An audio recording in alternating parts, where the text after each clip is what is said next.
gravar no computador. Já começou a gravar, então vou compartilhar aqui a tela com vocês.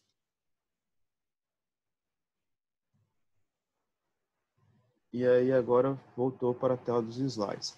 Então, nesse sentido vai ser legal a gente começar a ver uma parte dessa questão da potência, porque lá na frente, no segundo bimestre, a gente vai trabalhar tanto com equipamentos quando a gente está trabalhando em corrente contínua, que é aquilo que a gente já está vendo, né?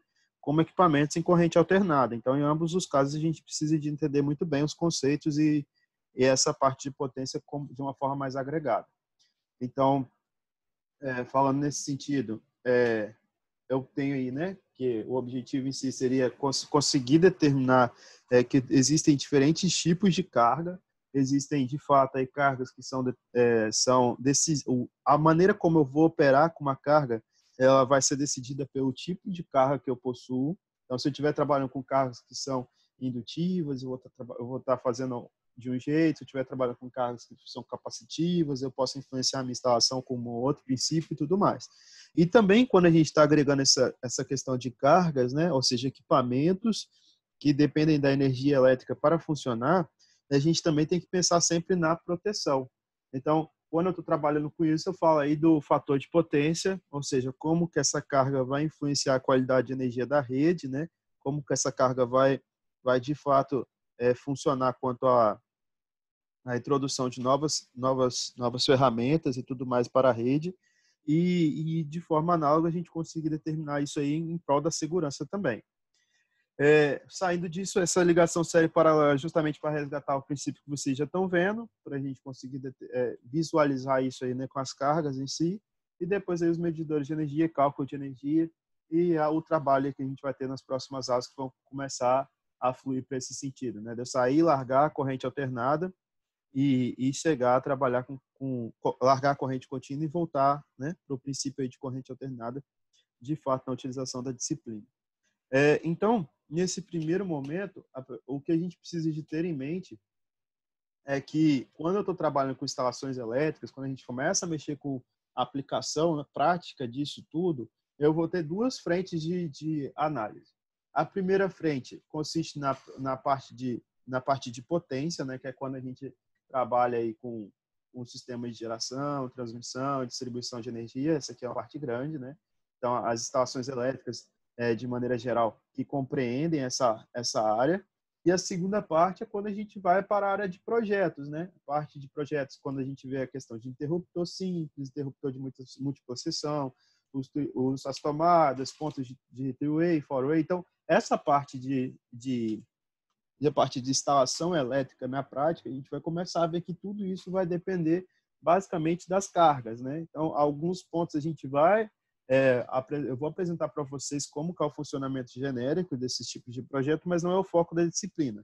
A ideia que vocês têm que ter é que quando eu trabalho com sistemas de energia, né, tanto na área de projetos quanto na área de potência, eu levo para a minha carga a necessidade de estar incluindo aí uma fonte de análise alternada, né, uma fonte onde eu sei que a corrente e a tensão sofrem variação de um pico até outro pico. Eu não tenho mais aquela forma de onda contínua, onde uma fonte de energia vai fornecer sempre o mesmo valor. Então, é um pouco corrido, né? A gente tá falando disso em relação a um contexto muito macro, mas a gente consegue passar a ideia geral de como que é a utilização disso na parte prática para todo mundo, né? Então, nesse sentido, vou começar a falar sobre a aplicação direta dos sistemas de potência e tudo mais. Eu preciso de ter uma referência. A parte de instalações elétricas em si, que é a primeira parte onde que a gente trabalha aí com sistemas de potência. Você quer falar uma coisa, Wagner? Não. Essa primeira parte aí da área de fator de potência que a gente vai ver e tudo mais, ela está vinculada diretamente com sistemas de instalações elétricas. Então, o livro que vocês podem pegar, se vocês tiverem a curiosidade ou a necessidade de investir nessa área, né? Às vezes a gente não sabe, mas o engenheiro, por si só, ele pode desenvolver projetos de sistemas de energia. Então, se vocês tiverem alguma necessidade de aumentar o conteúdo, vocês podem acessar esses dois livros lá na biblioteca virtual de vocês e e seguir com o pensamento sobre instalações elétricas. Uma segunda referência, né, quando a gente trabalha com instalações elétricas de maneira geral, é a ABNT 5410. Eu acho que todo mundo sabe a importância que essa norma possui para o funcionamento, né, em geral, dos sistemas de energia. Existem treinamentos que são feitos em relação à 5410, treinamentos muito valiosos, inclusive, para os profissionais que são habilitados a trabalhar, né, com a 5410. São profissionais que entendem e compreendem quais são as razões que eu tenho de manipular o sistema de energia de forma segura, e aí passa a ser aí uma aplicação bem prática, né, de tudo que a gente acaba vendo na sala de aula e acaba falando assim, tá, mas todos esses conceitos que a gente está vendo, aonde que eu vou aplicar de fato, como que eu vou conseguir manipular todos esses cálculos que eu estou fazendo a partir de um ponto que eu consigo, de fato, analisar o que eu preciso para ver o que eu estou fazendo frente à rede de energia elétrica, frente a uma instalação e tudo mais. Essas duas referências são muito importantes para vocês aí. Se eu estou trabalhando, então, com conceitos de sistemas de energia, agora eu vou introduzir o assunto de corrente alternada. Primeiro, a gente tem que relembrar, né, o conceito de uma carga elétrica.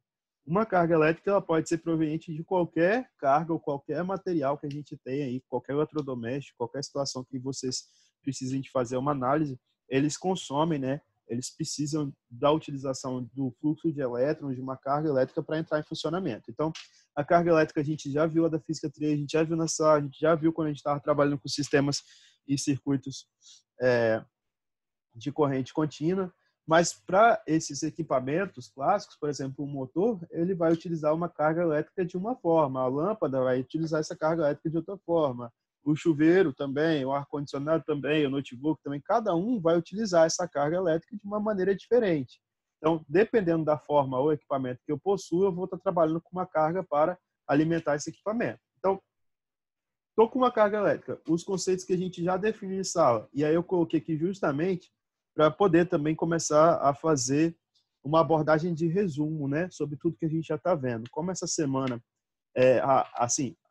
a ideia que passam para a gente na semana, que seria a semana de prova, é que a gente não deveria passar um conteúdo novo, mas tudo isso aqui acaba não sendo novo para vocês, né? A gente vai estar falando sobre os conceitos de potência e energia, mas vocês vão ver que, basicamente, em algum momento vocês já incluíram isso em algum conceito do curso, mas só vocês não sabiam que era aquilo que vocês estavam utilizando. E na prática também. Na prática, quem está trabalhando com a indústria, né, quem de fato está na indústria pesada, vai perceber que quando vocês começam a ver tipos de cargas diferentes, quando vocês começam a trabalhar com esses elementos, vão perceber que essa aplicação do tipo de carga e da potência é bem utilizada. Então, tensão para a gente já sabe, que é nada mais nada menos do que a diferença de potencial que eu tenho entre dois corpos. A gente já estudou sobre tensão, a medida de tensão em volt, e corrente é a movimentação, o que eu consigo falar que é o movimento ordenado dos elétrons entre um condutor qualquer, né? E a medida de tensão e corrente é dada em volt e ampere, respectivamente. Então, esse conceito aqui eu já sei. Isso aqui também vai ser definido lá para a corrente alternada. A corrente alternada também vou estar trabalhando com níveis de tensão e também vou estar trabalhando com níveis de corrente. Isso também é definido quando a gente está trabalhando aí com representação de corrente alternada. Então, um exemplo quando a gente está trabalhando com isso, né, o exemplo da lâmpada incandescente, que eu produzo luz e calor quando eu estou ligado, então eu tenho uma potência luminosa e uma potência térmica.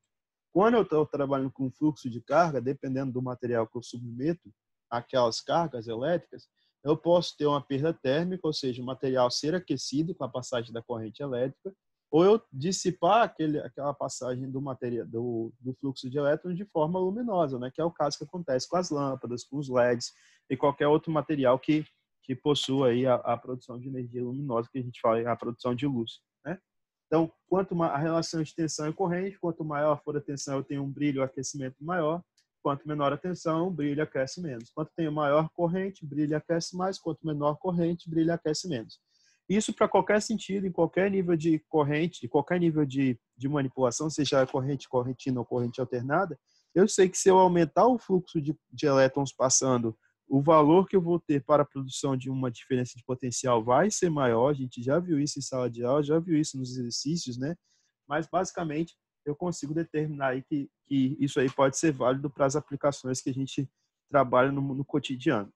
Então, Aí fica aquela coisa, tá, professor? A gente estava constantemente trabalhando com tensão, com corrente, mas essa palavra potência, ela aparecia de forma esporádica, mas a gente não utilizava muito, né? Até agora, por exemplo, eu não passei nenhum exercício onde vocês precisem de calcular potência em nada, porque justamente estava esperando para poder passar o conceito, né, de potência vinculada às diferentes possibilidades que eu tenho para a mesma variável. Então, a potência ela é diretamente relacionada à tensão que eu produzo, né, a diferença de potencial que eu tenho de um ponto para o outro, com a corrente que passa por esse material. Normalmente, a potência, né, assim, nos conceitos mais ideais, ela é trabalhada dessa forma aqui, ó. Potência, ela é a mesma coisa que tensão vezes corrente, que é medida aqui em volt-ampere. Aí você pode falar assim, pô, professor, mas eu já vi potência, né, eu já entendo potência como sendo de fato a produção de trabalho, eu vou lá e consigo aferir isso na forma de watt, né? Aquela potência elétrica é a mesma coisa que watts. Potência de equipamento é a mesma coisa que watts. Se eu compro um chuveiro, eu vou lá e olho para o chuveiro, eu vou ver lá quantos watts aquele chuveiro consome, né? Qual é a potência daquele chuveiro. Não está errado esse conceito. A potência ela é medida sim em watts, mas existem diferentes tipos de potência. E é isso que eu preciso de deixar bem claro para vocês. Não existe só um tipo de potência. Existem diferentes tipos. Quando eu estou associando a medida em watts, aí, de fato, eu vou entrar para o conceito lá que vocês já devem ter visto em algum momento, né? Que é o que, de fato, produz trabalho. Aquilo que, de fato, produz trabalho vai ser medido em watt. Então, se eu utilizo energia para produzir trabalho, quanto de energia foi gasto ali para a produção de trabalho, né? A potência gasta para a produção de trabalho, ela vai ser medida em watts. Mas o que vem a ser exatamente isso? Vamos imaginar como que eu faço para calcular a potência nesse estilo aí primeiro. Se eu tenho tensão e corrente, para eu calcular a potência, né, basta eu pegar e multiplicar as duas unidades. Então, a tensão aqui, 127, a corrente de 10. Se eu abrisse o cálculo direto disso, né, eu teria que só falar, ó, a tensão é 127, então V é 127, a corrente ela é dada por 10 amperes, né? E aí, se eu quisesse calcular a partir desse momento a potência, né?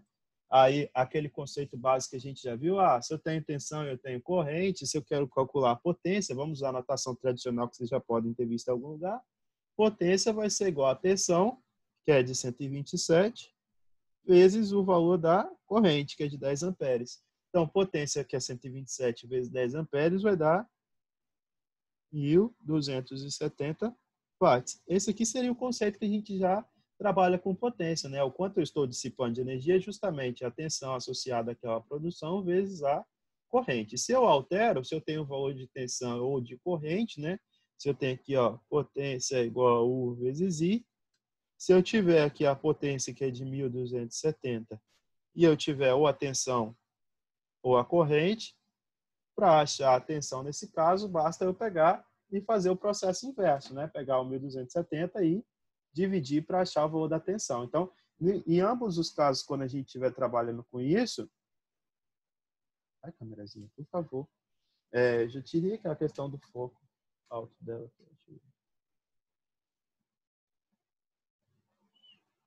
Manual.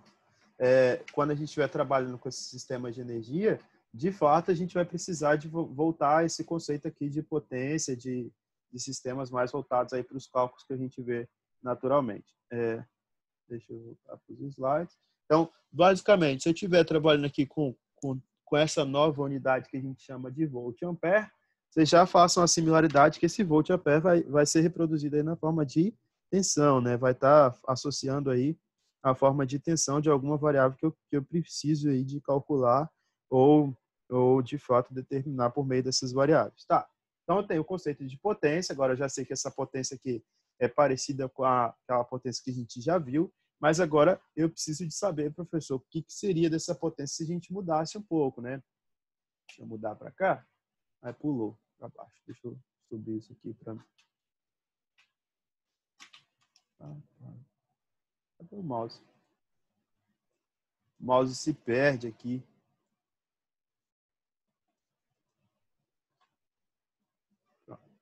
Então, ó, quando a gente está trabalhando com potência, então existem aí basicamente três tipos de potência. A primeira potência a gente vai chamar de potência aparente. Então, a potência aparente é aquela potência simples, onde eu pego um valor de tensão e multiplico por um valor de corrente. Ah, professor, então esse S aí se chama potência aparente? Exatamente. Os cálculos que a gente faz normalmente são para os cálculos de potência aparente. Se eu pegar um valor de tensão e multiplicar pelo valor da corrente, eu vou estar encontrando, então, o valor da potência aparente. Então, a potência aparente, ela é resultante de duas outras potências. A potência ativa, que é aquela que, de fato, vai ser utilizada para produzir trabalho, e ela é medida em watt, né, que é aquela que a gente já está acostumado. Então, aquela potência que a gente vê lá, P igual a U vezes I, simples, ela se chama potência ativa. É a potência em que, de fato, eu vou ter a realização do trabalho. Para elementos que são resistivos, aí a gente vai entender o porquê que a gente estava utilizando P igual a U vezes I, né?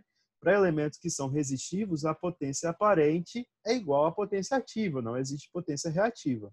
Mas dependendo da situação, dependendo da carga que eu estou trabalhando, aí vai ter a presença dessa outra potência, que a gente vai chamar de potência reativa.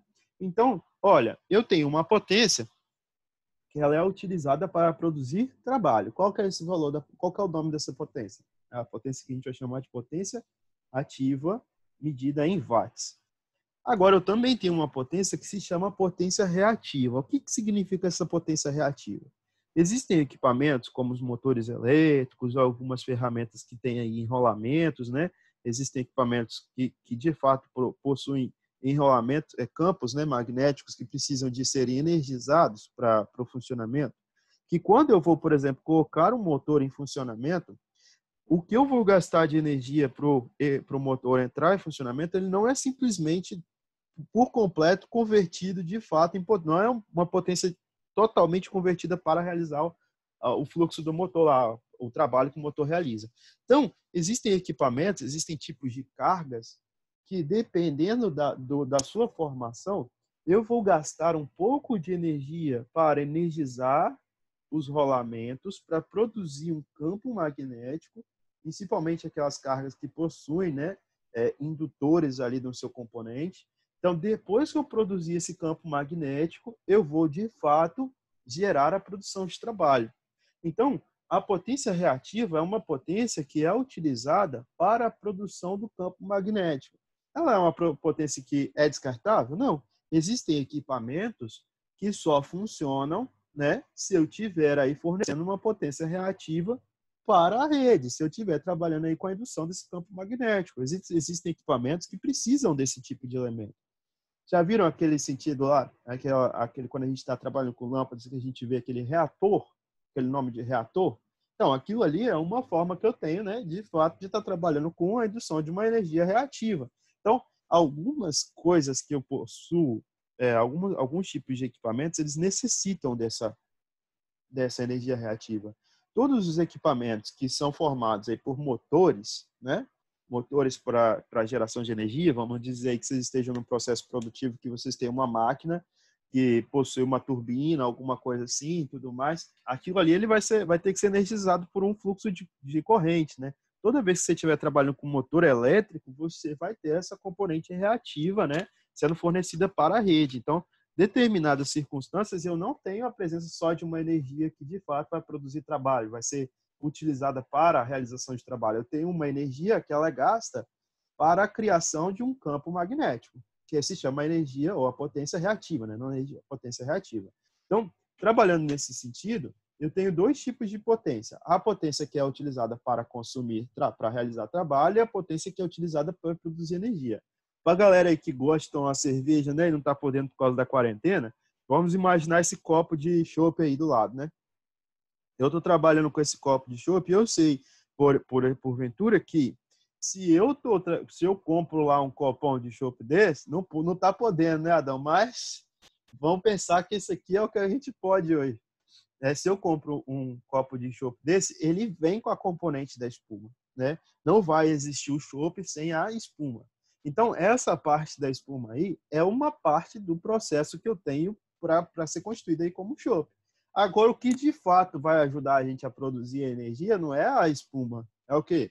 É o restante do chopp. Então, imagina e faça essa analogia aí como sendo a potência reativa, aquela espuma, aquela componente que você sabe que está ali, precisa estar ali, para de fato o chopp existir, mas o que vocês vão utilizar como, né, a energia, o que vocês vão utilizar aí como a energia para poder sair, seguir em frente, vai ser esse W que a gente vai chamar de fato lá do componente da cerveja.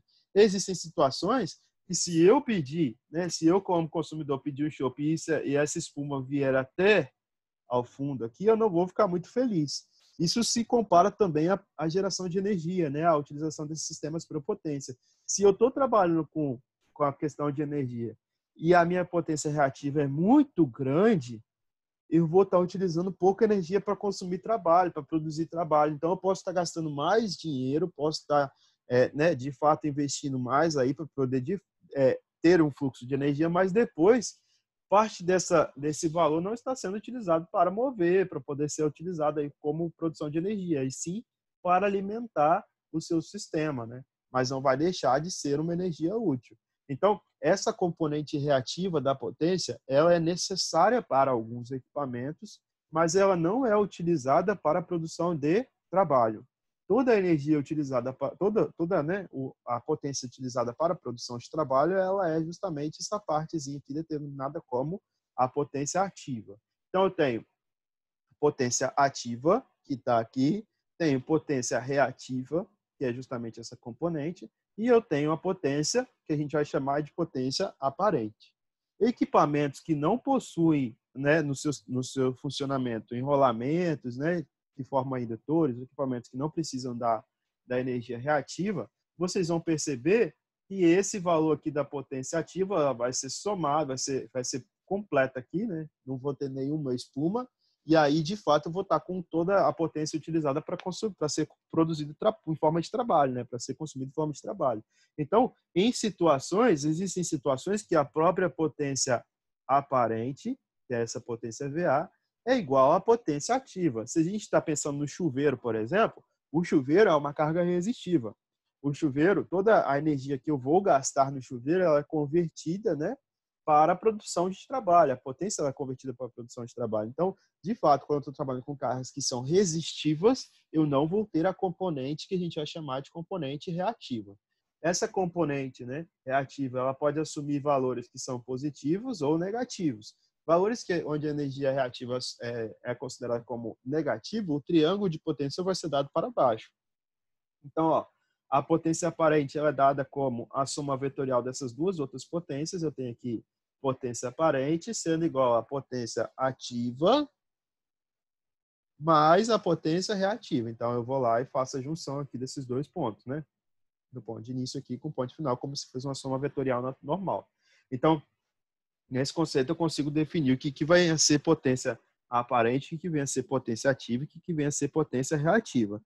O triângulo de potência, que é esse triângulozinho que vocês estão vendo aí, ele serve para você conseguir migrar da potência reativa para ativa, potência reativa para aparente e assim sucessivamente.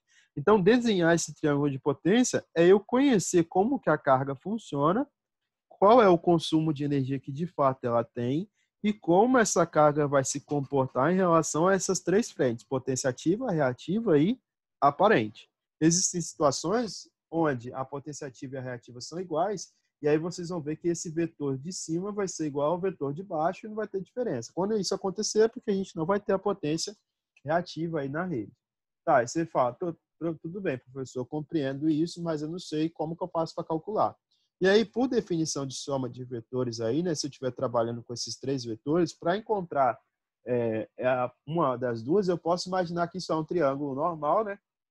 Um triângulo retângulo, onde eu posso falar que a potência aparente, que aqui é a hipotenusa, né, é igual à soma dos quadrados, a raiz quadrada da soma dos quadrados das demais potências. Então, eu tenho aqui ó, a potência que é dada como potência ativa, que a gente chamou de P, que é aquela potência que a gente já utiliza no dia a dia.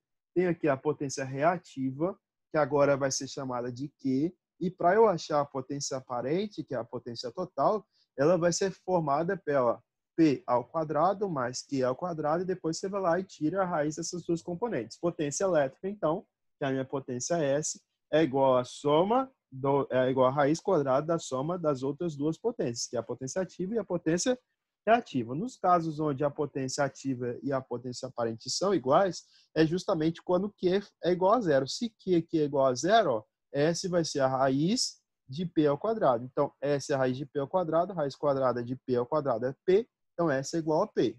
Nos demais casos, quando eu não tiver essa componente aqui, quando eu tiver a componente da energia reativa, eu primeiro faço o quadrado, somo, depois tiro a raiz para encontrar qual que é o valor de S. Então, quanto maior for o valor de P, maior vai ser a produção de energia, né, por meio aí da utilização da nossa potência. A potência, de fato, vai ser utilizada para consumir e produzir trabalho.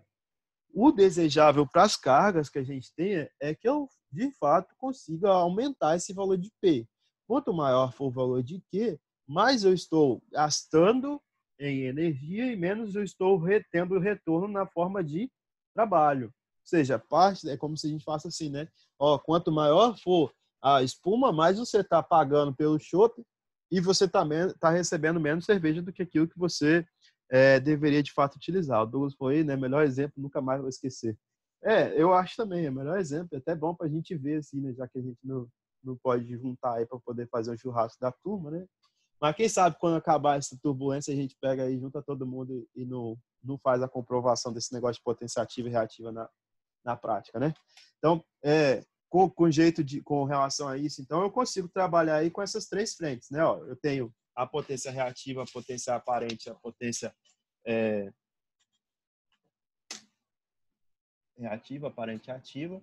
Deixa eu voltar aqui pro quadrozinho, né? Então eu posso falar assim, ó, professor, nesse primeiro exemplo aí a gente tem uma potência ativa de 1000, então a potência aqui é de 1000 watts. Depois eu tenho aqui a potência reativa, que é dada por 250 volt-ampere reativo.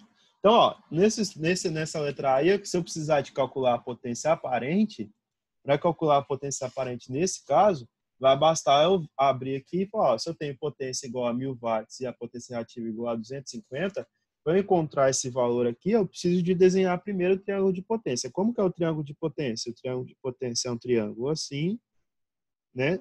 Eu vou ter que primeiro pensar que a potência reativa, se ela for positiva, o meu triângulo vai estar para cima, se ela for negativa, isso aqui vai estar para baixo. Então, ó, nesse triângulo, a potência reativa que está aqui, ó, vai ser de 250 volt-ampere reativo. Então, volt de volt, V de volts, ampere de ampere normal, e aqui o reativo, para lembrar que é de potência reativa.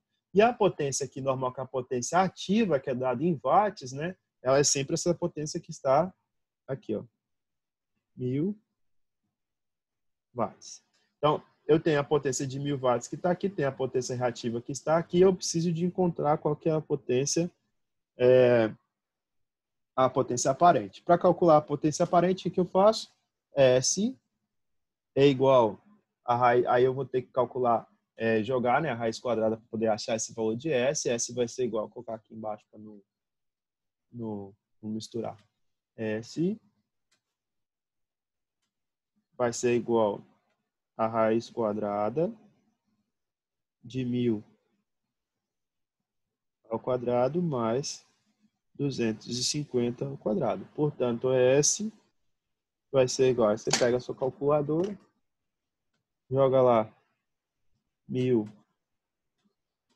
ao quadrado mais 250 ao quadrado, né? E tira a raiz desse valor. Que deu aí, ó, 1030,77, né? Então, S vai ser dado por 1030,77. Aí, ó, aqui é volt-ampere reativo, que é a minha potência aparente. Embaixo, a gente achou que ela é 1000 watts, né? Então, ó, watt, volt-ampere reativo, o S vai ser volt-ampere. Então, volt-ampere para a potência aparente, a componente reativo leva o R, e a energia que é de fato trabalhada como a ativa, né, que vai produzir trabalho, é o watt. Então, assim eu já consigo falar que o triângulo de potência aqui vai ser dado por 1250, e aqui eu vou lá e coloco o valor da potência aparente, que eu achei que é de 1030. Então, ó, dessa potência que eu tenho fornecida para a rede, que é de 1030 volt-ampere, né? Se eu estivesse fazendo o cálculo lá, eu teria encontrado esse valor aqui como valor de potência. Eu posso falar que desses 1030, 1000 é utilizado, 1000 watts é utilizada para a produção de energia e esses outros 250 volt-ampere reativo é utilizado aí para a produção dos enrolamentos do fluxo de energia, né? Do fluxo dos enrolamentos lá do motor ou de qualquer outra carga que seja indutiva, uma carga que precisa de um treinamento um pouco maior dos seus enrolamentos, treinamento não, né? De uma absorção aí de energia, de uma absorção de fluxo de elétrons para os enrolamentos e depois para que ela comece a entrar em condução. Tá, então, voltei. Eu posso ter também a questão da carga que vai ser negativa. Eu posso pegar o mesmo exemplo aqui e falar assim, mas além de eu trabalhar com essa carga positiva, eu posso falar que essa carga aí foi dada como negativa. Se a carga tivesse sido dada como negativa, qual que vai ser a diferença? A sua potência ativa vai estar aqui, na base, como sempre, né? Lembra que... Deixa eu ver. Não vou falar isso, não. Eu ia falar, mas depois eu vou passar essa aula e vai ter menina na jogada, eu não posso falar isso não, mas essa aqui é a potência reativa, que está aqui. Aí, a potência reativa vai ser a componente, né, que vai estar abaixo, só que como ela é negativa, isso aqui vai estar para cá. Então, aqui vai ser a reativa, aqui vai ser a potência reativa e essa aqui vai ser a potência ativa. Então, a potência ativa que a gente tem, qual que é essa potência? Aquela potência que foi dada no exercício, que é de 1000 watts, então aqui é 1000. Se aqui é 1000 e aqui é 250 negativo, a única diferença que eu vou ter, né, vai ser justamente no triângulo de potência, onde o meu triângulo de potência vai fornecer uma energia aí, né, a gente vai estar trabalhando com as potências, e agora a componente vai estar para baixo. Então, primeiro eu analiso o sinal da potência reativa e depois que eu conseguir analisar o sinal da potência reativa, eu vou lá e construo, né, o triângulo de potência. Então, esse triângulo de potência ele é muito útil para a gente conseguir chegar nesse parâmetro aí da formação. Meu Deus, eu balancei aqui sem querer. Então, como essa carga negativa vai ser levada ao quadrado, 250 ao quadrado e aqui 1000 ao quadrado, vai me dar a mesma componente, que é de 1077 ou 1030? 1030,77. 77 volt-ampere. Então, sempre que eu tiver aqui nessa potência aparente, volt-ampere. Sempre que eu tiver na potência reativa, volt-ampere reativo. Sempre que eu tiver na potência ativa, watts. Se eu pensar nesse sentido, eu vou sempre conseguir montar o triângulo de potência sem dificuldade nenhuma, porque, de fato, quando eu olhar para o triângulo de potência, né, quando eu olhar para esse elemento, eu vou observar qual que vai ser a potência aparente, qual que vai ser a potência ativa e qual que vai ser a potência reativa para esses elementos. Tá, professor, eu vim aqui e olhei para esse quarto elemento. Ele me forneceu potência ativa e reativa, eu vou fazer a mesma coisa, né? Depois vocês podem pegar e fazer isso aqui da mesma forma. Eu também posso fornecer a potência aparente, né, a potência reativa e pedir a potência ativa. Eu posso ter essa ideia, né, da construção do triângulo de potência, se eu estiver trabalhando com o triângulo de potência. Se eu já tiver a potência aparente, que é de 1000 watts, 1000 VA, e eu for assim, a partir dessa potência aparente, eu tenho uma componente reativa de 400 volt-ampere reativa, eu posso perguntar assim, dessa componente aí, qual é a produção de energia que de fato vai ser utilizada para a realização de trabalho. Então, eu tenho aqui o valor de S igual a 1000 VA, tenho o valor de Q igual a 400 VAR. Se eu quero encontrar o nível de energia que vai ser utilizado para consumir, né, para produzir trabalho, eu preciso de lá de construir o triângulo de potência, que é positivo, né? Se é positivo, o meu triângulo vai estar para cima. Vou lá, desenho o triângulo de potência aqui. Triângulo desenhadinho. Aí, aqui é a potência aparente. A potência aparente é VA. Então, aqui vai ser 1000.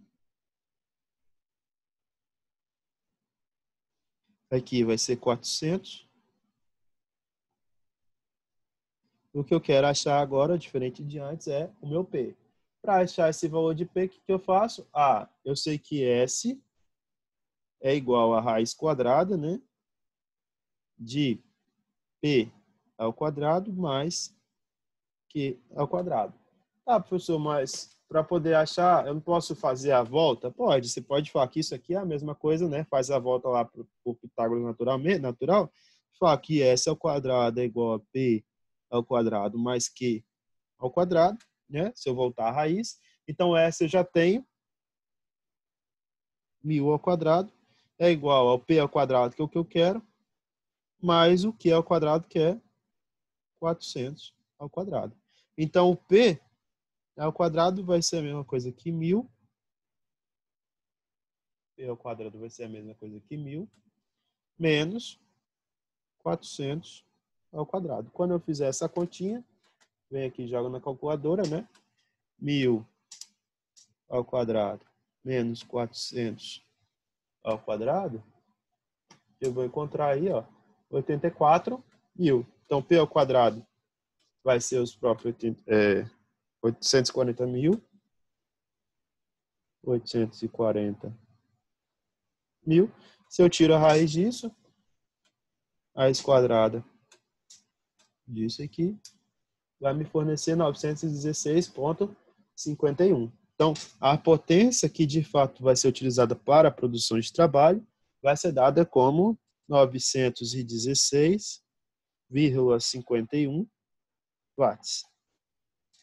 Aí você fala, pô, então agora eu sei que se eu tiver uma componente reativa, a partir dessa componente reativa, eu consigo chegar, né, e determinar qual que vai ser a componente que de fato vai ser utilizada para a produção de trabalho. Essa componente para a gente vai ser dado pela potência ativa. Quando eu consigo interpretar isso e falar assim, olha, tem uma componente que ela é dada pela base, né, ativa, reativa e aparente, eu consigo identificar as cargas não mais como uma única carga que possui potência, mas como uma carga que pode estar utilizando para a produção de energia a utilização de um fluxo de corrente para os enrolamentos, como os motores e tudo mais, e que quando eu estiver trabalhando com isso, eu de fato vou estar utilizando isso para a representação.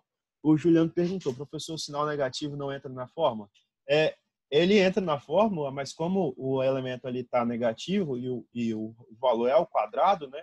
Aí fica menos 300 ao quadrado, por exemplo, ou menos 250 ao quadrado, que foi o exemplo anterior.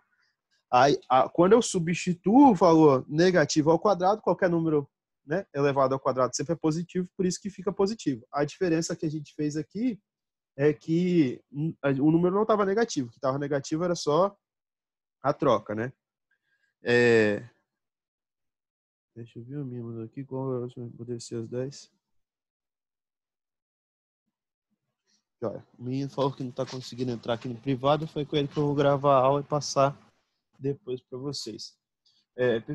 Perfeito, beleza. Então, eu posso também ter a produção aqui da potência aparente, ativa, e vocês vão encontrar o triângulo de potência. Então, esse triângulo de potência ele é fixo. Se eu tiver duas potências, eu consigo encontrar a terceira. E aí, a base do triângulo de potência não são só essas três potências, né? A base do triângulo de potência, que aí é um valorzinho, um nome que vocês vão encontrar muito, principalmente na indústria, quem estiver trabalhando numa indústria pesada que tem muitas máquinas e tudo mais, vai ser outro fator. A potência reativa, geralmente, ela é utilizada para controle de energia, principalmente no ramo industrial, onde a gente tem muitas máquinas. Dependendo do nível de potência reativa que eu estou introduzindo na rede com as minhas máquinas, eu pago multa. Então, existem situações onde a gente precisa de controlar o quanto de energia reativa eu vou trabalhar na rede, eu vou jogar na rede. Porque jogar energia reativa na rede, ou seja, colocar equipamentos que não produzem energia só para a produção de trabalho, mas tem uma componente aí que é utilizada como essa componente reativa, às vezes pode ser prejudicial.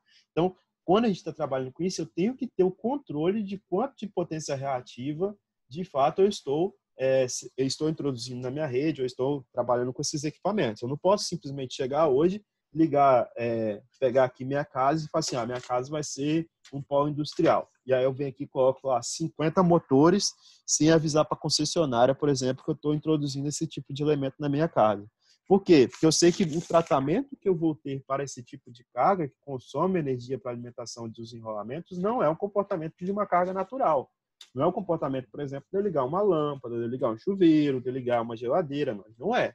Então, tem que tomar cuidado quando a gente está trabalhando com esses tipos de elementos. Professor, tem uma máquina de lavar, A máquina de lavar tem lá um motor que consome uma energia reativa.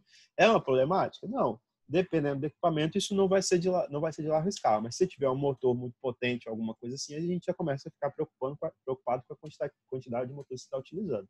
Então, aí, vou deixar alguns exemplos, né, com relação a isso, para vocês imaginarem, pensarem aí depois. Eu vou disponibilizar esses slides, aí chega no ponto onde a gente precisa de falar.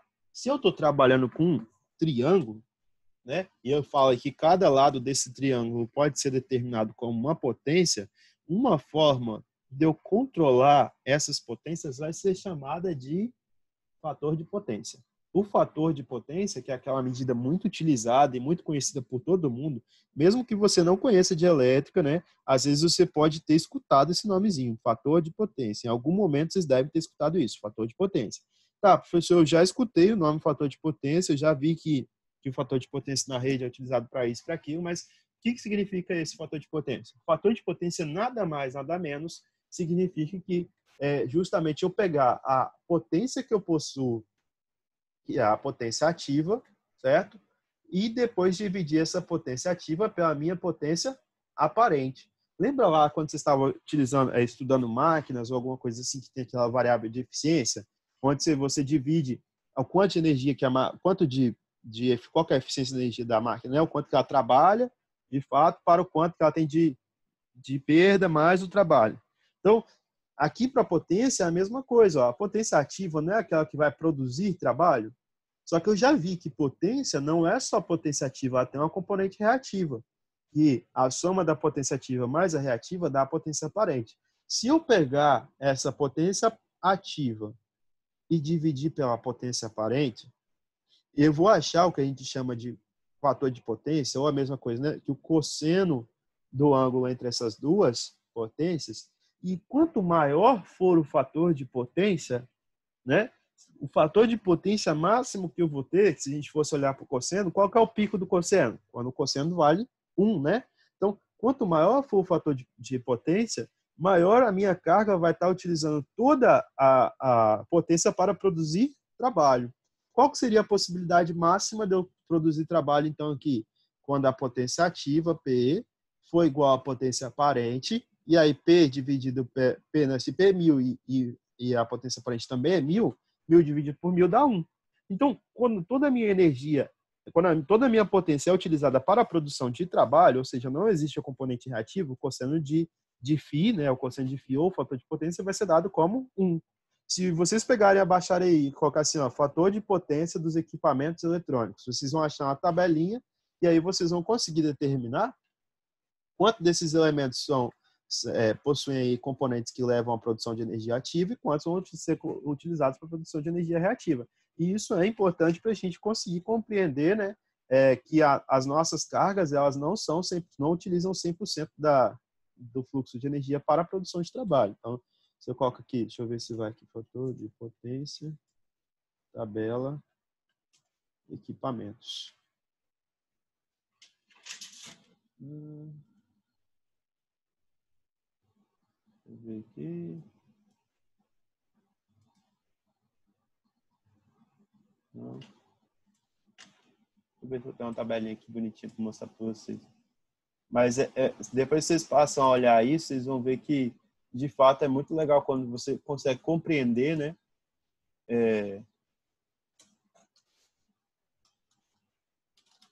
Compreender essa questão das potências com o fator de potência para cada um dos termos. Fator de potência, equipamentos elétricos.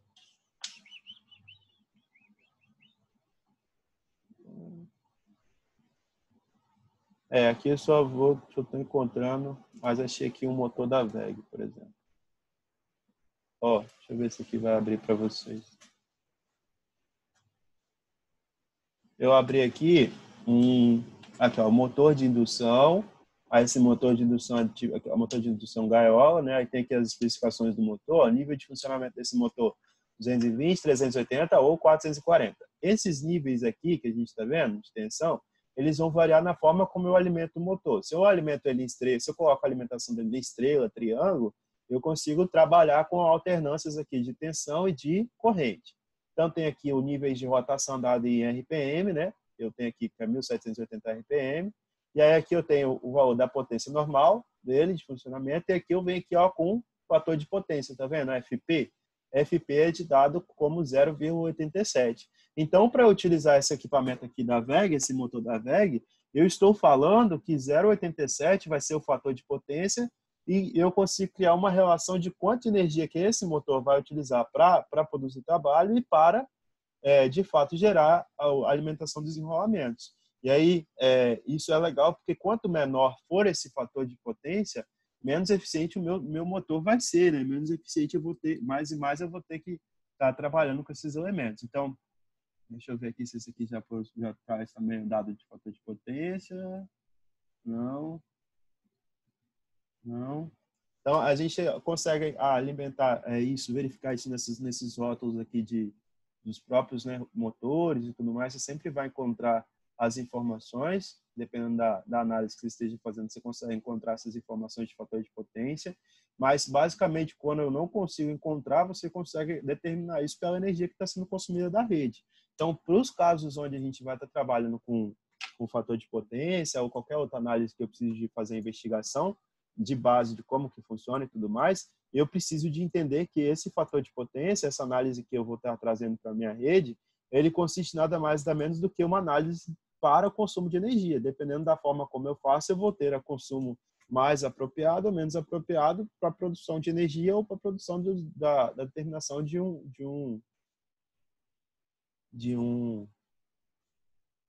dos achei aqui. Não, esse aqui é cálculo de demanda. Para a produção da energização dos rotores, né? Então, por isso que é legal a gente já trabalhar com isso e imaginar, se eu estou trabalhando em um lugar onde eu tenho muita a produção de elementos que são motores aí pesados, eu vou ter problemas com o fator de potência, eu vou ter problemas de fator com sistemas aí de potência de energia ativa, aparente, reativa, e aí é legal todo mundo conhecer isso. Então, o fator de potência vai ser igual ao cosseno entre a potência aparente e a potência reativa, e esse fator de potência ele é dado como a potência aparente sobre a potência ativa sobre a potência aparente.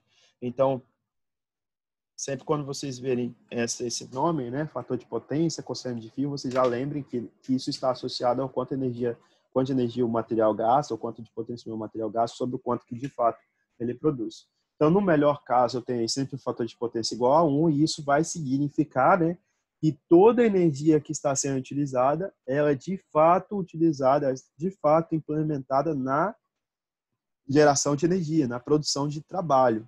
Então, é legal eu estar pagando, assim, ó, vou pagar o tanto de energia no fim do mês, mas basicamente toda essa energia vai estar sendo utilizada para a produção de trabalho, né? Então, é legal a gente ter isso aí associado à representação mais específica da minha rede. Aí eu falo assim, ó, calcule o fator de potência FP para os casos que eu tenho aí, de P igual a 1.000 watts e S igual a 1.000. Então, no primeiro caso, que eu tenho aí P igual a 1.000 watts e S igual a 1.000, eu já sei. Nesse primeiro caso, de cara, eu já sei. Ó, se o fator de potência é igual se a potência ativa é igual à potência aparente, toda a energia está sendo utilizada para o consumo de trabalho, né, para a produção de trabalho. E aí, se toda a energia está sendo utilizada para a produção de trabalho, o fator de potência vai ser igual a 1, né? 1.000 dividido por 1.000 dá 1. Agora, na letra B, eu tenho aqui a potência dada como 3.000 watts e a potência aparente dada como 4.500. Eu quero entender qual que vai ser o fator de potência para essa representação básica aí do sistema que eu estou analisando. Então, nesse caso aí, eu vou ter, deixa eu só anotar aqui, P igual a 1.000 watts e 3.000 watts e S igual a 4.500 volt-ampere. Tá, nessa situação, se eu tenho esses dois elementos, eu primeiro vou construir o triângulo de potência. Tá, vou aqui, triângulo de potência está aqui, né? Tá aqui, vamos imaginar que tá retinho, tá? Vou fazer o negócio direito.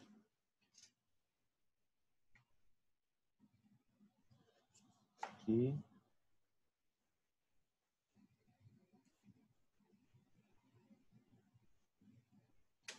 Esse aqui é o meu triângulo de potência. Aí eu vou falar assim, ó, a potência que ela é dada como a potência ativa, que está aqui, ela vale 3.000 watts. E a potência aparente, ela vale 4.500 volt ampere. Primeiro eu vou achar qual que é a potência reativa. Para achar o fator de potência, não precisa achar a potência reativa, mas vamos treinar para ver se a gente está bem, né? Então, ó, S ao quadrado é igual a P ao quadrado mais Q ao quadrado. A gente já viu isso aqui do tópico anterior. Então, S eu tenho 4.500. P eu também tenho 3.000. E eu quero o Q. Então, o Q ao quadrado é a mesma coisa que 4.500 ao quadrado menos 3.000 ao quadrado. Se Q é isso aí, eu venho aqui e vem aqui e faço 4.500 ao quadrado menos 3.000 ao quadrado e acho aí esse valorzinho. 11.011, sei lá. Se eu tirar já a raiz quadrada disso aqui para achar o valor de Q, né? Eu vou achar aí o valor de 3.300. Deixa eu ver se eu fiz certo isso aqui. Ó, 4.500, acho que eu somei, né? 4.500 ao quadrado menos 3.000 ao quadrado. Deu 11, isso aí. Deixa eu só anotar aqui. Que então é igual a 11, 25 e 4 zeros. Se o P é isso aqui, se o Q é isso aqui, né? Eu tiro a raiz dele.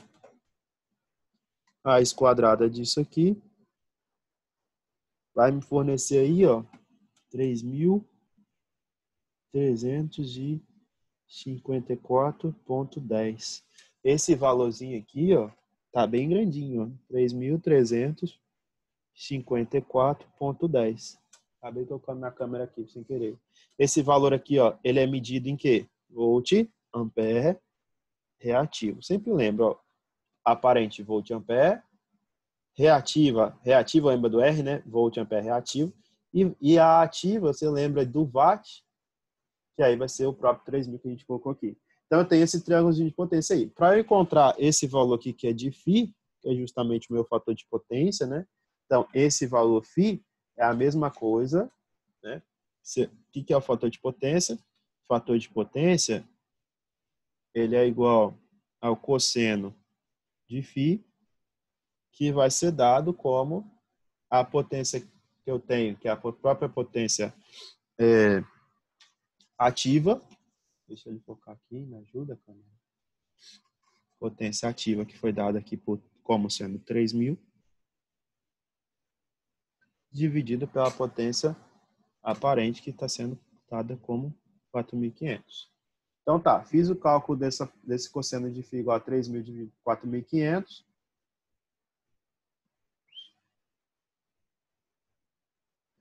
E aí eu vou ter o meu valor do fator de potência. Então, 3.000 dividido por 4.500, eu vou encontrar aqui o fator de potência dado como FP igual a 0,66. Ó, o valor do fator de potência, então, para esse caso, é de 0,66. Esse valor de 0,66 é um valor muito baixo, tá? Muito baixo. Porque toda instalação elétrica que a gente tem, os fatores de potência, vocês viram aqui daquele motor lá da Weger é de 0,87, né? A legislação manda que todas as instalações elétricas devem ter o fator de potência mínimo, né, de 0,92. Então, se eu estivesse trabalhando só com motores que possuem fator de potência de 0,87, eu precisaria de fazer uma instalação na rede, que a gente vai se chamar de banco de capacitores, aí talvez seja um outro termo que vocês já escutaram em algum momento. E aí esses bancos de capacitores permitem que a gente faça o aumento do fator de potência na rede. Então, trabalhando com esse tipo de elemento, né, eu consigo falar assim, olha, se eu tenho uma carga que tem um fator de potência baixo, e isso está fazendo com que eu precise de aumentar o valor do fator de potência da rede por completo, eu vou precisar de fazer um tipo de correção.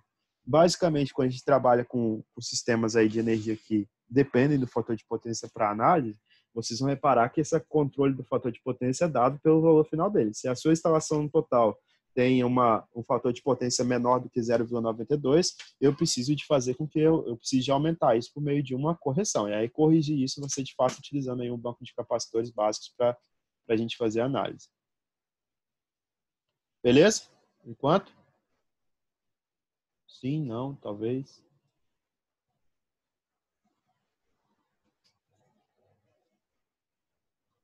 Eu acho que o pessoal me deixou falando sozinho. Pô, ok. Tá, vamos voltar para cá. Tem uma menina que perguntou aqui, gente, mas eu mandei esse trem. Acho que tem gente que não tá no grupo, que não viu o negócio lá. Ficou na reunião. Tá na reunião, agora tem exercício, fiz um pedido. Estatística. Deixa eu mandar aqui rapidinho.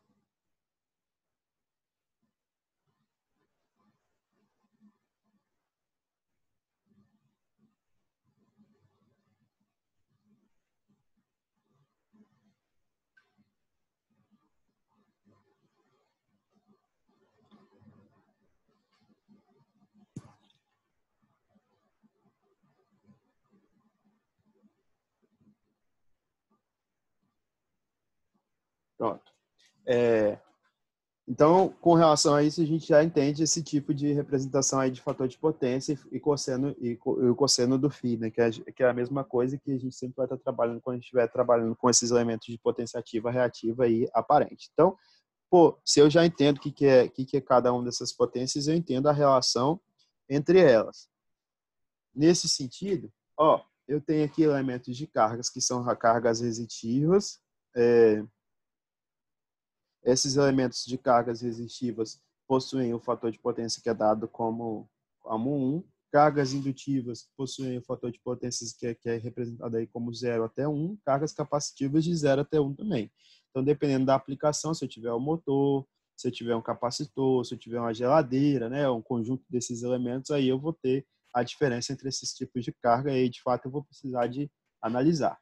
Eu coloquei aqui esse desenho mais bonitinho dos elementos que estão em série paralelo justamente para a gente relembrar aí para algumas pessoas falam assim, professor, eu não consigo visualizar uma questão desse tipo e tal, mas basicamente quando a gente vai trabalhando com sistemas de energia, né, vocês podem sempre pensar que os sistemas que eu tenho aí para análise de sistemas de energia é como se fosse o duto que eu fui lá em sala de aula, né? Eu achei esse exemplo aqui, acho que eu achei interessante colocar, como se a gente tivesse aqui gotinhas passando, então está representado aí como mascarinha aqui. Eu tenho a presença aqui do fluxo de elétrons que passa para alimentar a lâmpada. Se eu estiver trabalhando com elementos que estão em série, esses elementos vão poder ser interrompidos. Então, por exemplo, se isso aqui é um fluxo, eu posso ter a presença aí de uma queda de uma dessas lâmpadas ou de um desses componentes, e quando eu faço essa queda, eu venho a interromper todo o processo. Isso é válido para qualquer outro sistema de análise. A gente vai trabalhar com o sistema de corrente contínua ou corrente alternada, assim como a gente poderia trabalhar com os elementos que estão em paralelo, né? Só que os elementos que estão em paralelo, se eu tiver a falha de um equipamento, né? Como aqui é o caso dessa lâmpada aqui, quando eu tenho a falha de um equipamento, os demais equipamentos continuam em funcionamento por conta da passagem do fluxo dos elétrons, né, que é permitida para esses elementos. Então, nesse caso, quando a gente está trabalhando com qualquer um desses elementos, se eu estou trabalhando com corrente alternada para medição da entrada de energia, existe um medidor padrão que eu consigo fazer essa verificação do quanto de carga o meu sistema produz, quanto de carga eu consigo estar absorvendo da rede para a alimentação dos meus elementos. Esse medidor ele consegue aferir essa potência. Só que o medidor de si, o comum que a gente vê na nossa casa e tudo mais, que é esse medidor que a gente está vendo aí, essa potência que ele vai estar medindo é justamente a potência ativa, tá? Vocês podem olhar aqui no cantinho, né? Que está aqui, ó. Está aqui, ó, 0,00034 kWh. O watt que a gente já estava falando é uma medida que é dada pela potência ativa. Então, normalmente, os medidores de potência normais, eles não vão fazer o cálculo com a potência reativa. Eles não levam em consideração a potência reativa, só a potência ativa. Entretanto, se porventura a sua instalação estiver gerando um alto nível de potências reativa para a rede, aí você é penalizado. Que é como se você estivesse consumindo muito mais energia, né? Vamos dizer aí que você tem um equipamento de um fator de potência de 0,5, por exemplo. Para você estar consumindo 0,5 para a produção de trabalho em relação à sua instalação, se a sua instalação é de 1.000 watts, por exemplo, você deveria ter no mínimo, né, o dobro para a alimentação da sua energia principal. Porque metade, né, pelo menos metade da sua carga vai ser utilizada para a produção dos enrolamentos, para a realização dos enrolamentos. Então, quanto maior for a energia reativa, mais energia você vai ter que puxar da rede, maior vai ser a potência que você vai estar dissipando de fato.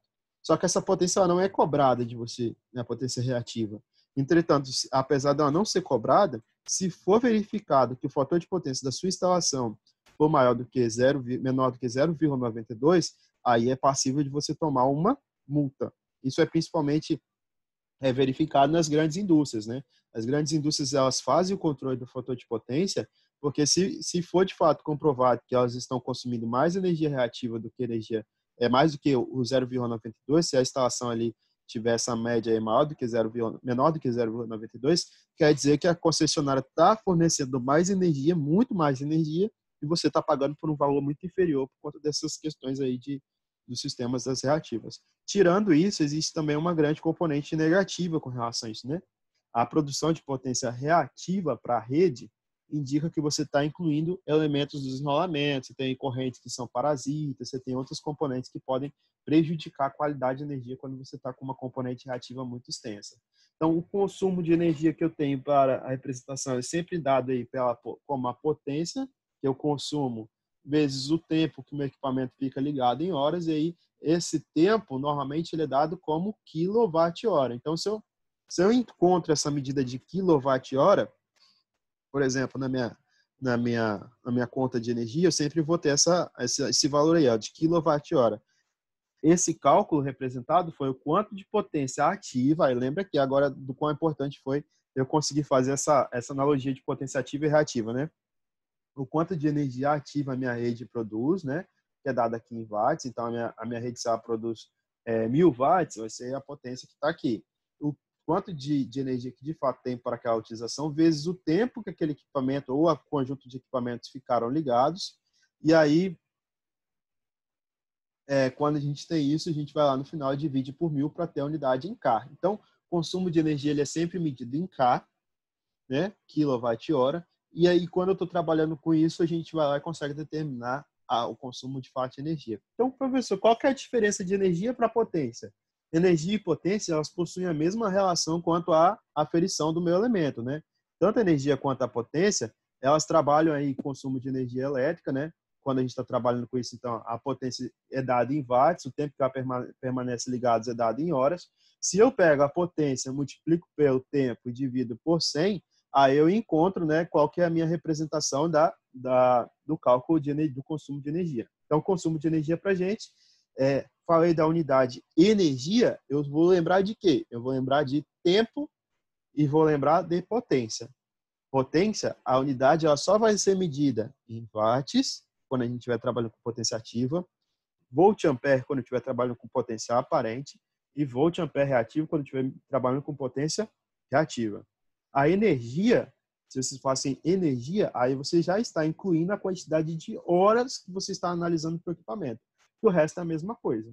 Então, a diferença de potência para energia é como eu vou analisar. Se eu estiver analisando a componente com tempo, aí eu vou estar consumindo, né, e verificando, né, a utilização de energia. Se eu estiver trabalhando a componente com a base aí dada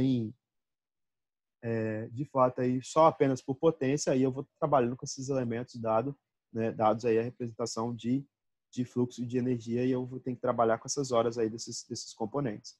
Professor, e tal, existem algumas circunstâncias que a gente precisa de verificar o componente do sistema de energia, o componente aí de fato que eu estou trabalhando com a analogia. Existe algum fundamento que a gente tem para diferenciar a potência de energia? Não. A única diferença que a gente vai ter é o tempo.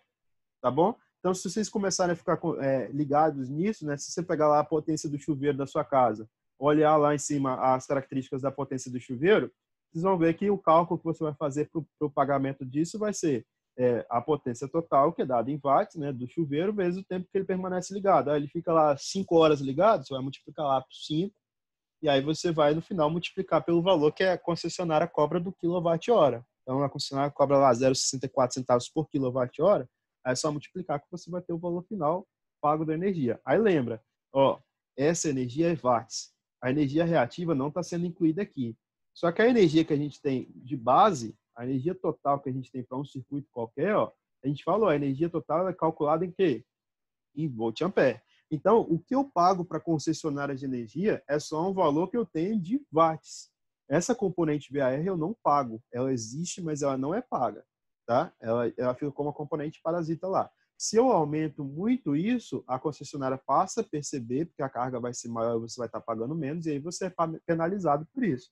Então, é legal a gente entender o porquê que algumas empresas têm problema com isso, né? Algumas empresas são taxadas com multa, ou algumas empresas utilizam o que a gente chama de banco de capacitores para poder fazer a correção.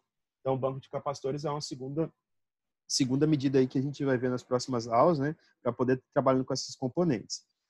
E aí, eu preciso fazer uma introdução com vocês hoje com relação a um segundo tópico. Esse segundo tópico é importante porque a gente está falando de potência, a gente está falando de energia, a gente está falando de consumo de tensão, de corrente. Só que às vezes a gente não sabe ainda como que a minha instalação, como o meu sistema, ele pode ser protegido, né? Então é legal a gente começar a falar sobre sistemas de aterramento. Eu trabalho com uma base que é a base de sistemas contínuos. Quando eu migro para a base de sistemas alternados, ou seja, quando eu migro para um elemento que de fato vai ser para uma tensão um pouco maior, vai ser a tensão de alimentação para equipamentos eletrônicos e tudo mais, eu preciso de fazer a proteção desses sistemas. Então, eu vou apresentar para vocês uma anotação desses sistemas, só de forma introdutória. A gente vai voltar a trabalhar e olhar esses elementos nas próximas aulas, né? Mas, basicamente, eu vou apresentar para vocês a classificação do sistema de aterramento. Então, a norma 5410, que é aquela norma que eu já falei para vocês, muito importante para conhecimento de instalações elétricas de baixa tensão. E aí, quando eu falo baixa tensão, não é um valor baixo, não, tá? É um valor que a gente faz assim, ó, de entrada do padrão para a casa. Tudo que tem de sistema de energia que está dentro do padrão de energia da sua casa, do seu edifício, do seu prédio, até a sua casa, até o restante do conjunto de agrupamento dos sistemas, vão ser dados aí por um sistema de baixa tensão. Sistemas de alta tensão e média tensão são sistemas de geração de energia, sistemas de transmissão de energia. O restante é tudo dado como baixa tensão. Então, ó, o sistema da NBR 5410, né, que é o que faz a classificação dessas redes de baixa tensão, ela basicamente faz o sistema de aterramento baseado em 4 letras. A primeira letra é que a gente vai chamar de letra T. Aí você fala assim, professor, você está começando a falar de sistema de aterramento, mas por quê? Por que eu preciso de falar de sistema de aterramento?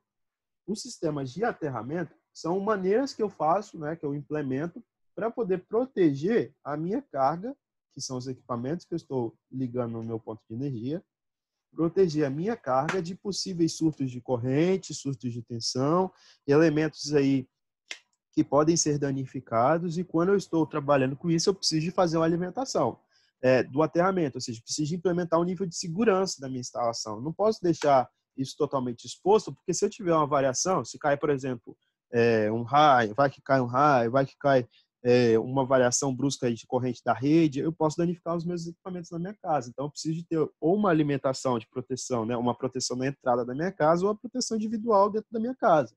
E aí, essas letras que eu vou apresentar agora para vocês é basicamente a classificação. Eu ainda vou mostrar para vocês depois como que esses sistemas vão funcionar. Mas a classificação do sistema de aterramento é dado por essas 4 letras. Então, o que significa a letra T? A letra T significa que existe um ponto, ou seja, uma haste de metal que é fincada lá na terra, e essa haste ela está diretamente aterrada ao ponto que eu estou analisando. Se eu falar assim, ó, eu tenho a entrada da minha casa, tem um postezinho lá na entrada da minha casa, e eu fui lá e tem um padrão de energia, que todo mundo já deve ter visto aí na parte de alimentação da casa de vocês. Aquele padrão de energia lá, que é implementado pela concessionária, ele tem uma proteção. Se ele for uma proteção do tipo T, é porque existe um ponto ali como se fosse um fiozinho ligado diretamente, um fio de uma haste de cobre que está fincando da terra, né? Um aterramento aí direto no meu elemento. Se esse ponto não for a letra T, for uma letra I, aí eu vou ter a isolação de todas as partes vivas em relação à terra ou ao aterramento através de um ponto de impedância. Primeiro, o que significa essas partes vivas? Partes vivas são todos os equipamentos que consomem potência, né, que consomem níveis de energia e que podem danificar ou prejudicar quem tá manipulando ele. Vamos imaginar um motor, por exemplo. Um motor aí que possui lá uma carcaça metálica. Se eu tiver uma fuga de corrente, quantas vezes, né, para quem já trabalhou com motores, quem está utilizando uma carga aí que é mais pontual, quantas vezes a pessoa não tocou na carcaça do elemento e tomou um choquezinho, uma correntezinha ali parasita? Existem situações onde de fato eu trabalho com esse tipo de análise, né, onde eu preciso de verificar se o meu elemento está em falha aí ou não. Então, estou trabalhando aí com o ponto T, que é o primeiro ponto diretamente aterrado, depois eu vou verificar o ponto I, que é quando eu estou trabalhando com um ponto que, ao invés de estar diretamente aterrado, possui uma impedância, ou seja, um material ali que faz a variação, controle de corrente, é só um nível a mais de proteção. Esse tipo I é muito raro de você ver em instalações de aterramento, tá? Esses tipo I, onde você tem aí a presença no aterramento, é justamente quando você está trabalhando com um ponto onde você coloca a base dele para análise e essa análise, de fato, vai tá fazendo o controle de tudo. Espera aí que outro aluno mandou mensagem aqui.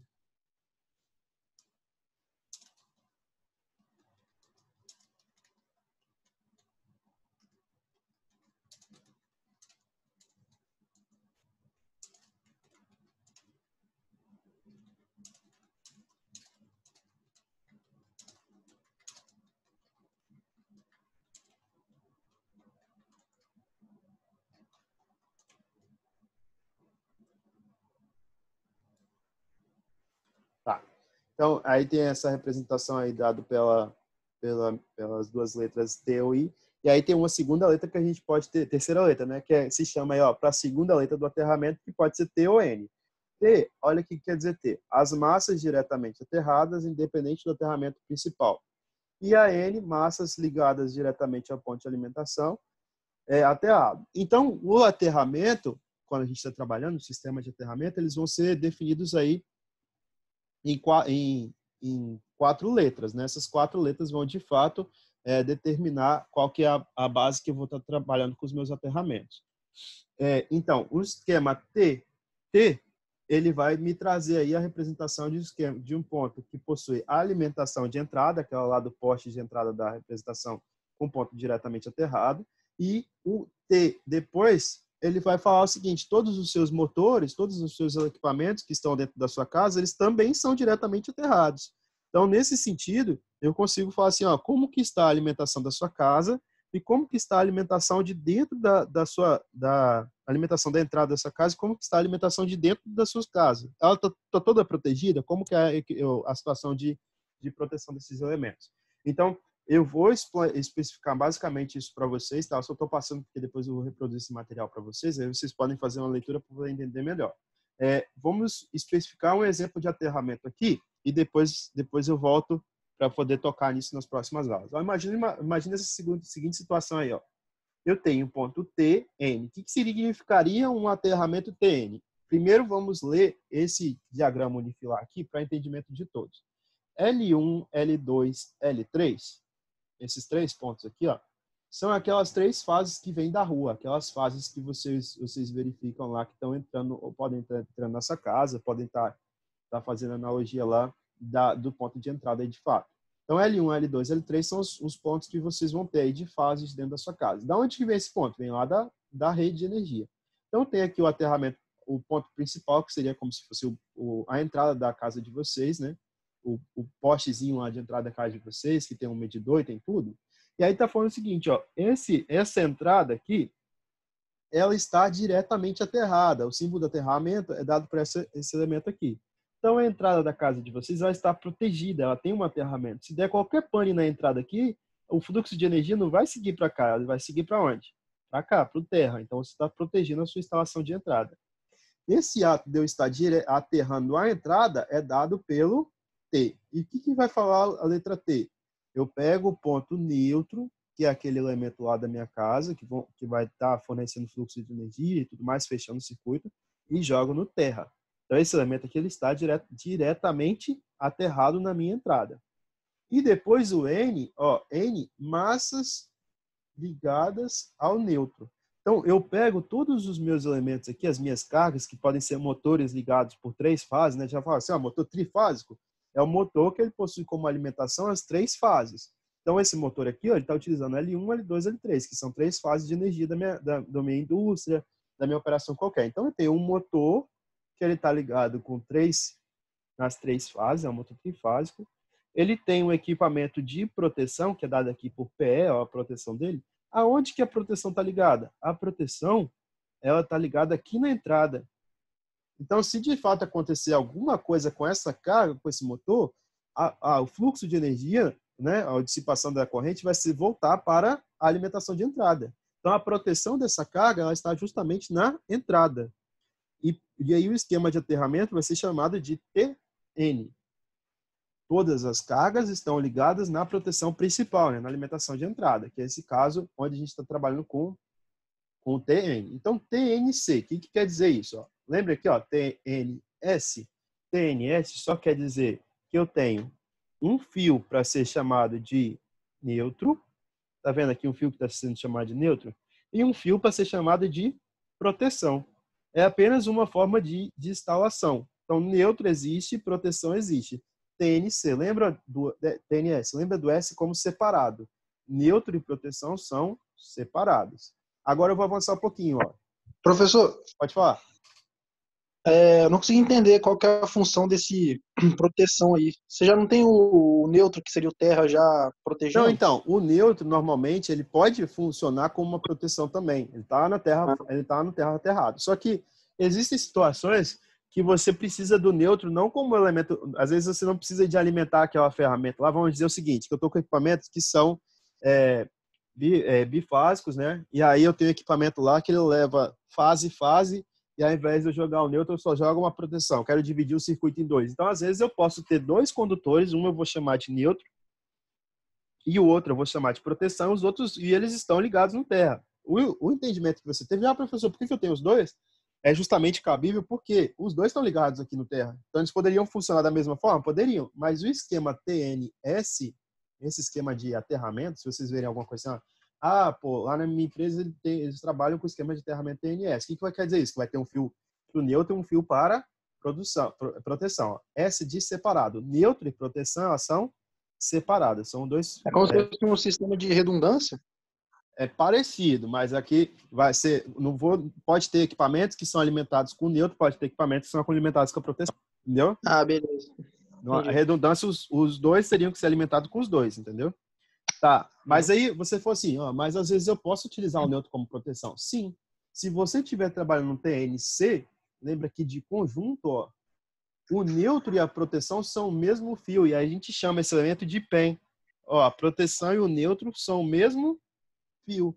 Esse mesmo fio ele está ligado aqui no meu aterramento principal. Então, o aterramento, o elemento principal, né, o meu elemento de entrada, ele está aterrado, diretamente aterrado. Então, T, diretamente aterrado. É o T. T sempre vai se lembrar diretamente aterrado. O N significa o quê? Eu vou alimentar as minhas cargas, as minhas massas, né, na alimentação principal. Isso que significa o N. E essa terceira letrinha aqui? Essa terceira letrinha quer dizer, vai ser a representação se o meu neutro ou o meu terra eles estão juntos ou separados. Nesse caso aqui, os dois estão juntos, conjunto. Então, TNS, T, a alimentação principal diretamente aterrada, N, a carga vai estar na alimentação principal, e S, neutro e proteção são separados. E o TNC? TNC, neutro e proteção são a mesma coisa. A base principal daqui está diretamente aterrada, por isso que é o T, e o conjunto, os dois elementos são a mesma coisa, é o mesmo fio. Ele faz tanto papel de neutro quanto papel de proteção. Aí você pode ter ainda um TNCS. Olha que doideira, né? Que loucura. Você pega o mesmo fio na entrada da sua casa e faz o aterramento dele. Então, a entrada da sua casa ela está aterrada. Tá aqui, ó. Eu estou protegendo a entrada da minha casa. As cargas, elas podem ser ligadas tanto no neutro quanto na proteção. Só que parte do seu fio aqui, ó, funciona em conjunto, né? Parte é a mesma coisa. E parte dele é separada. É como se eu tivesse aqui, ó, alimentado um único fio. Chegado em um ponto, eu vou lá e faço uma emenda, faço uma derivação. Chamo a parte desse ponto o que eu estou falando aqui de neutro e chamo o que eu estou falando aqui de proteção. Então, quando a gente está trabalhando com aterramentos, né, a ideia de funcionamento para o TN é a mesma coisa. As outras letrinhas vão ser só como eu vou estar dispondo, né, como é que eu vou estar classificando ou ligando o neutro e a proteção. Então, quando eu trabalho com isso, eu vou lá e coloco esses elementos com relação a isso. Eu vou lá e coloco qual que é a minha representação em relação ao tópico, né, de trabalho com esses elementos. Aí, tá, já tenho o TNCS, aqui um exemplo, né, tem a entrada da minha casa, aqui, ó, o padrãozinho lá de energia. Esse padrão ele está diretamente aterrado. Aí eu posso ter aqui aqueles quadros de distribuição, esse quadro de distribuição aqui que a gente tem lá dentro da nossa casa, né? Lembra daquele quadro que vocês podem ter lá dentro da casa de vocês? Aí aqui, eu vou lá, pego a alimentação aqui de proteção, ligo aqui no meu padrão de entrada. E aí, quando eu vou lá e faço isso, eu vou lá e coloco todos os meus equipamentos, as tomadas, os chuveiros, o ar-condicionado, tudo ligado aqui, que está diretamente ligado aqui. Então, a proteção está dada por esse sistema. A proteção está aqui na entrada, ó, eletrodo de aterramento. Mas os equipamentos que eu possuo, né, eles estão ligados indiretamente pelo meu campo aqui nos demais pontos. Então, todos os condutores estão vindo para cá e esses condutores, no final, eles vão estar ligados aqui nesse elemento. Então, tanto o próprio chuveiro, quanto as tomadas, quanto o ar-condicionado ali vão fazer esse papel. Aí tem o segundo tópico, né, para a gente finalizar, que é justamente o esquema quando a gente tem essa representação em A, de T, T. Esse segundo tópico, que é justamente T, T, o que vai dizer? Ó, T é diretamente aterrado. Então, o aterramento principal, a minha entrada, ela está diretamente aterrado, tá? Eu vou estar tendo aterramento aqui na minha entrada principal, mas quando eu fizer quando eu fizer a segunda análise para a carga, ó, se eu for olhar para a carga agora ela também está aterrada. Então eu tenho um aterramento que é dado para a carga, eu tenho um aterramento que é dado para o meu elemento principal. Então esquema TT, T, massas aterradas, T, neutro ligado à terra. Então os dois elementos são diretamente aterrados, tanto a alimentação principal quanto a carga, né? Tá vendo? Apesar de eu ter o neutro aqui ligado ao aterramento principal, a proteção da carga ela tá dada aqui. No esquema TN, ó, quando a gente tinha visto antes, esquema de aterramento principal TN, seja o TNC, TNS ou TNCS, a carga não tem uma proteção, ela não tem um aterramento ligado. A proteção está dada aqui, apesar dela estar ligada no neutro também. Então, quando eu vou para o TT, que é o esquema de neutro aterrado nas cargas também, aí eu já introduzo aí essa componente, onde a minha proteção ela vem de um aterramento da carga. É como se para cada tomada que eu tivesse que ligar o meu motor, eu tivesse que fazer um furo, uma malha na terra e colocasse o aterramento daquele ponto lá no terra daquela malha. Então, aí, de fato, eu iria estar colocando uma proteção maior para aquele equipamento individual. E aí eu evitaria aí aquelas fugas de corrente, né? Quando a gente nas carcaças metálicas e tudo mais. Então, é legal a gente entender que esse tipo de aterramento também é bastante interessante, dependendo da carga que a gente esteja trabalhando. E aí, por fim, né, que é o IT, esse IT, o I a gente já falou, não vou estar diretamente aterrado na entrada, vai ter uma impedância aqui que vai fazer o controle, ou seja, não vou deixar a corrente voltar. Às vezes o nível de corrente ele é tão forte fornecido pelas cargas que a própria corrente induzida na terra ela interfere aqui no aterramento principal, principalmente naquelas indústrias onde tem muitos motores ou nas empresas onde trabalham com fluxo pesado de energia, né? Então eu posso ter aqui um esquema de aterramento IT. Ó, as cargas, a segunda letra quer dizer em relação às cargas, né? As cargas estão diretamente aterradas e a entrada principal não está diretamente aterrada, está aterrada por uma impedância que a gente está vendo aqui. Então, quando eu trabalho com... Deixa eu ver se aqui tem uma outra imagem. Não. Quando eu trabalho com o esquema de aterramento, basicamente eu vou ter que ter essa simbologia aqui em mente. TI, TN e o SC, né, o S e o C, que vão representar aí como condutor neutro, como condutor terra estão disponibilizados. Na próxima aula eu vou retomar essa discussão do aterramento, era mais para poder dar uma ideia para vocês deles, né? Mas a gente vai retomar isso, a gente vai fazer vou mostrar para vocês os exemplos e tudo mais. Beleza, galera? Ou gostaram, não gostaram? Ô, professor, Pode falar. o neutro é como se fosse ele tivesse uma resistência zero ali, né? O neutro é como se fosse um condutor lá com resistência zero, onde eu vou permitir a passagem de corrente proveniente da fase. Então, a fase é o meu elemento que é energizado, né? Aí, ó, eu passo energia para a minha carga, e a carga, o fluxo de circulação, né? Lembra lá do circuito? Qualquer circuito que a gente vem, a gente não tem a circulação da corrente? Então, o neutro vai ser justamente o ponto onde a corrente vai voltar para o circuito. Entendeu? E aí, de fato, a gente vai ter aí uma análise aí de como que esse neutro vai estar representado em relação à carga. Tá? Show. Mas assim, galera, mostra para vocês o entendimento básico dos esquemas de aterramento, mas é só para dar um pontapé inicial, porque a gente vai voltar, vou falar sobre os riscos de equipamentos e tudo mais ainda. Isso aí é só para vocês já sintonizarem nas letrinhas, para quando a gente for ver as coisas, vocês entenderem direitinho, tá? Professor, só por curiosidade mesmo. Uhum. Eu até perguntado pro engenheiro eletricista lá do trabalho como é que o cara faz para poder aterrar um navio, velho. Cara, aí é um outro esquema de pensamento quando a gente vai falar sobre outros equipamentos que precisam de, não é aterramento, né, o nome disso, mas uma proteção, né? A gente fala assim, como que eu vou proteger esses elementos de fato? Ele não aterra no casco, não, né? Não. Ah, tá. Entendeu? Mas é mais ou menos, a gente pode depois fazer uma discussão com isso com relação aos outros equipamentos, não só navio, não só outros equipamentos de proteção, né? Mas equipamentos que de fato funcionam como uma gaiola de farda, que não precisam de uma proteção tão forte quanto uma instalação normal da gente. Beleza? Fechou, valeu. Pessoal, eu dou aula agora às 7h50, então vamos parar por aqui hoje. As dúvidas, se tiverem, vocês podem mandar no grupo. Eu vou passar para vocês o material, o trabalho que eu vou ler 5h30, né? Que eu não passei ainda. Eu precisava de falar de aterramento, porque uma questão vai falar um pouquinho sobre isso. Beleza? Eu vou fechar aqui. Qualquer dúvida, vocês deixam lá no grupo do WhatsApp e eu fico à disposição. Tranquilo? Sim, não, talvez.